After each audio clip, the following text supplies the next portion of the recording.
Now, with heightening tensions between Seoul and Tokyo and the Donald Trump administration coming into office next week in the United States, South Korea is seeking to resolve any kind of tensions there might be with its neighboring countries. Now, this because Washington is interrelated in many issues related to Korea. Our Connie Kim reports. South Korea's Prime Minister Hwang, who is serving as acting president, is garnering attention with his congratulatory message to U.S. President-elect Donald Trump upon his inauguration next Friday. Hwang's first message to Trump is expected to highlight the strong Seoul-Washington alliance at a time when South Korea is stuck in diplomatic rows with its neighbors China and Japan.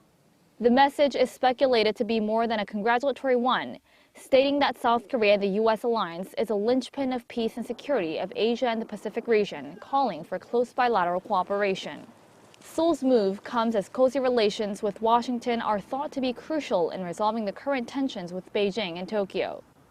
The relations between Seoul and Tokyo, for instance, are being threatened over a recently erected statue in South Korea's southern port city, Busan, which commemorates the so-called comfort women or the victims of Japan's wartime sexual enslavement of South Korean women. In addition, China continues to protest against the deployment of the U.S. Terminal High Altitude Area Defense Unit to the Korean peninsula.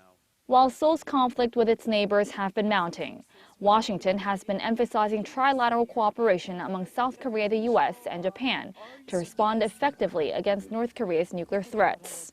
And as South Korea's decision to deploy the THAAD battery to the country came after consultations with the U.S. last year, Washington is seen to play a crucial role in untying the knots currently squeezing the diplomatic arena in Northeast Asia.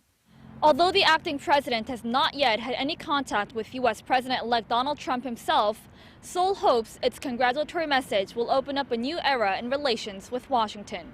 Connie Kim, Arirang News.